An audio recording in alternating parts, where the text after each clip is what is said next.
اعوذ باللہ من الشیطان الرجیم بسم اللہ الرحمن الرحیم۔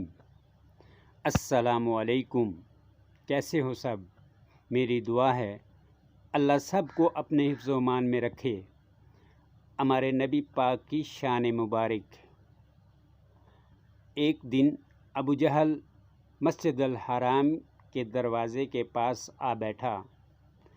پیغمبر اسلام محمد صلی اللہ علیہ وسلم مسجد سے باہر تشریف لائے تو وہ اپنا ہاتھ آستین سے باہر لایا اور کہنے لگا، یا محمد صلی اللہ علیہ وسلم، بتائیے میری مٹھی میں کیا ہے؟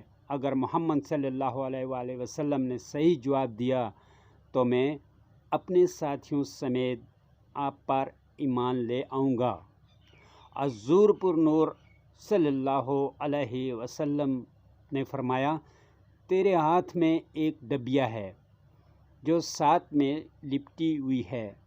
اس ڈبیا کے اندر 3 موتی ہیں، ان میں سے ایک سوراخ شدہ ہے، دوسرا آدھا سوراخ شدہ ہے اور تیسرا بغیر سوراخ کے ہے۔ اس ڈبیا میں ایک لال بھی ہے جس میں ایک سرخ کیڑا ہے۔ سرخ کیڑا اور سبز پتی کا کیسے علم ہوا؟ آپ صلی اللہ علیہ وآلہ وسلم نے فرمایا، لال کو توڑ دو، معلوم ہو جائے گا۔ ابو جہل کہنے لگا کہ میں اس قیمتی لال کو کیسے توڑ دوں؟ ایک صحابی کہنے لگے، اپنے لال کی قیمت لگا کر اسے توڑ دو۔ اگر رسول خدا صلی اللہ علیہ وآلہ وسلم کی بات معاذ اللہ درست نہ ہوئی تو قیمت میں ادا کروں گا۔ ابو جہل اس بات پر راضی ہو گیا۔ جب لال توڑا گیا تو سب نے دیکھا کہ اس میں چھوٹا سا سرخ کیڑا منہ میں سبز پتی لیے ہوئے موجود تھا۔ رسول اللہ صلی اللہ علیہ وآلہ وسلم نے اس کیڑے سے دریافت کیا کہ تم کب سے اس لال میں ہو؟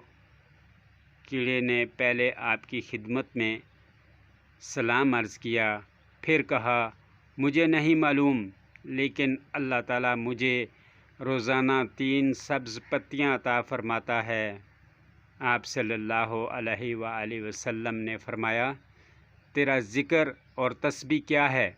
کیڑا کہنے لگا کہ خدا نے مجھے روزانہ 10 مرتبہ آپ صلی اللہ علیہ وآلہ وسلم پر درود بھیجنے کا حکم دیا، جس کی برکت سے وہ مجھے روزی دیتا ہے۔ اگر ویڈیو پسند آئے تو چینل کو سبسکرائب کر دیں۔ اگلی ویڈیو تک کے لیے اجازت دیں۔ اللہ حافظ۔